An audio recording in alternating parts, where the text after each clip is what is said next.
Hello guys, welcome to your own channel Banking Spartan. So आज मैं SBI clerk की prelims का जो शिफ्ट 4 का है मेरा खुद का सेल्फ गिवन एनालिसिस देने वाला हूँ कि पेपर में क्या क्या आया था, कितने मेरे अटेम्प्ट रहे हैं और क्या क्या सेक्शन में पूछा गया था और क्या गुड अटेम्प्ट रह सकता है। तो वीडियो को आखिरी तक देखिएगा, बीच में स्किप मत कीजिएगा। तो without any delay let's begin.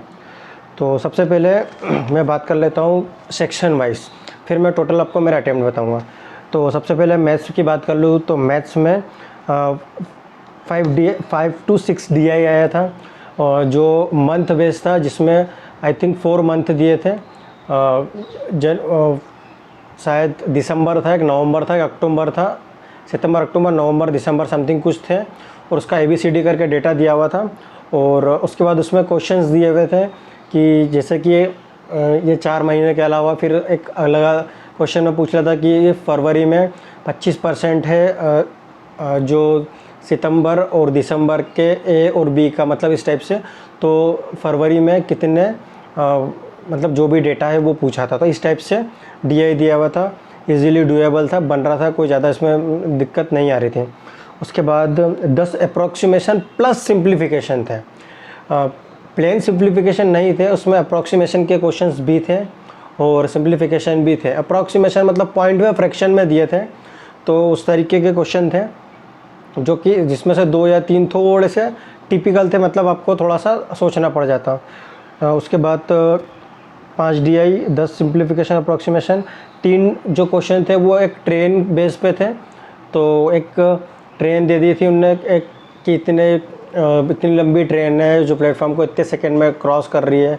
तो इस टाइप से क्वेश्चन थे, तो उसके 3 क्वेश्चन थे और 5 सीरीज़ आई थी जिसमें मतलब इजी थी, कोई ज़्यादा टफ नहीं लगी मुझे। सीरीज़ 5 बन गई थी।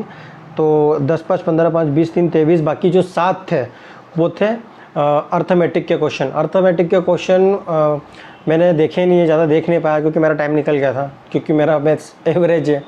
और मैथ्स की बात करूँ तो मेरे मैथ्स में टोटल 21 क्वेश्चन अटैम्प्ट करे मैंने, 21। उसके बाद रीजनिंग की बात कर लूँ तो रीजनिंग में 5 स्क्वायर बेस पजल थी जिसमें कॉर्नर वाले जो थे वो इनसाइड थे और मिडिल वाले आउटसाइड थे। उसके बाद मंडे टू संडे वाली एक पजल थी जो 2 पॉसिबिलिटी में बन रही थी और जो स्क्वायर बेस थी वो भी 2 पॉसिबिलिटी में बन रही थी। तो मंडे टू संडे वाली एक पॉसिबिलिटी कैंसिल हो गई थी जिसमें M फ्राइडे को बैठ रहा था, तो वो कैंसिल हो गई थी। इसमें लिखा हुआ था कि M फ्राइडे को नहीं जाता। उसके बाद फ्लैट फ्लोर वाली थी, वो 2 से 2.5 मिनट में बन गई थी क्योंकि उसको बड़ा बना दिया था इतना 7 पॉइंट्स में, तो वो काफ़ी बड़ी दिख रही थी पर थी नहीं, वो छोटा सा सेंटेंस में कंप्लीट हो रही थी। 2 से 3 लाइन में वो कंप्लीट हो रही थी फ्लैट फ्लोर, तो वो भी बन गई थी। उसके बाद 5 अल्फ़ा न्यूमेरिकल थे और कोडिंग डिकोडिंग थी 5।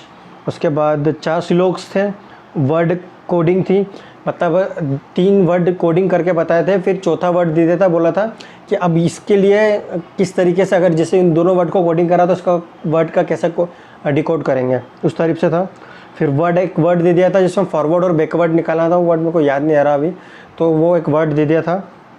उसके बाद एक वर्ड दे दिया था जिसका 2nd, 5th, 7th और 8th मिलाकर एक वर्ड बनाना था, SMER समथिंग कुछ ऐसा 4 लेटर बन रहे थे, उसका एक वर्ड बनाना था। वो वर्ड वाले जिस तरीके से आते हैं। फिर एक डायरेक्शन सेंस आया था 3 से 4 नंबर का। तो ये था पूरा रीजनिंग का और मेरे रीजनिंग में जो अटैम्प्ट है 34 है। रीजनिंग में मेरा 34 अटैम्प्ट है, चूँकि मैंने क्वेश्चन वो छोड़ दिया है जिसमें एक वर्ड बनाना था वो मैं बात कर लेता हूँ इंग्लिश की। तो इंग्लिश में RC आए थे 8 से 10। जर्मनी बेस था एक जिसमें रेंट के बारे में बताया था, जर्मनी की जो इंफ्रास्ट्रक्चर मतलब बिल्डिंग वगैरह उसके बारे में बताया हुआ था, तो वो थोड़ा टिपिकल था। उसके जो पैराग्राफ थे, मतलब जो क्वेश्चन पूछे थे वो ट्रू फॉल्स में भी पूछे हुए थे, सब मिक्स था। मतलब मैं इस रीजनिंग को थोड़ा सा मॉडरेट में रखना चाहूँगा इसमें। उसके बाद 5 पैराजंबल थे, पैराजंबल ईजी बिल्कुल नहीं थे, थोड़ा सा आपको दिमाग लगाना पड़ रहा था। वो पैंकिंसन करके एक बीमारी है उससे रिलेटेड, या जो भी था डिजीज़ उससे रिलेटेड था। फिर 5 एरर थी, एरर बिल्कुल भी स्पॉट नहीं हो रही थी क्योंकि मेरे ग्रामेटिकल थोड़ी सी वीक है। उसके बाद 5 जो थे वो मिस स्पेल्ट वाले थे, वो इजी थे, बन रहे थे। उसके बाद 5 फिलर थे, वो थोड़े से टिपिकल थे। मतलब इंग्लिश सेक्शन थोड़ा सा एक मॉडरेट साइड में था और 3 वर्ड आए थे, 2 से 3 वर्ड, जिसमें से आपको चूज़ करना था कि कौन सा वर्ड है वो सही बन रहा है उस सेंटेंस में। तो ये था मेरा कंप्लीट एनालिसिस आज के पेपर का। और मेरे जो टोटल अटैम्प्ट है इंग्लिश में 25 है, और जो टोटल अटैम्प्ट की बात करूँ तो मेरे 80 है। मेरे टोटल अटैम्प्ट 80 है और मैंने फॉर्म डाला है महाराष्ट्र से, ओबीसी से। तो ओबीसी का मैंने महाराष्ट्र से फॉर्म डाला है। 80 अटैम्प्ट, अब देखते हैं क्या होता है। मेरे टोटल मैथ्स में 21 है, रीजनिंग में 34 है और इंग्लिश में 25 है। तो टोटल 80 अटैम्प्ट है। और आप भी कमेंट में सेक्शन में बता दीजिएगा कि आपने कितने कैसे क्या अटैम्प्ट करें। तो ये था मेरा complete analysis. That's all from my side. For more update please do subscribe your own channel Banking Spartan. Thank you.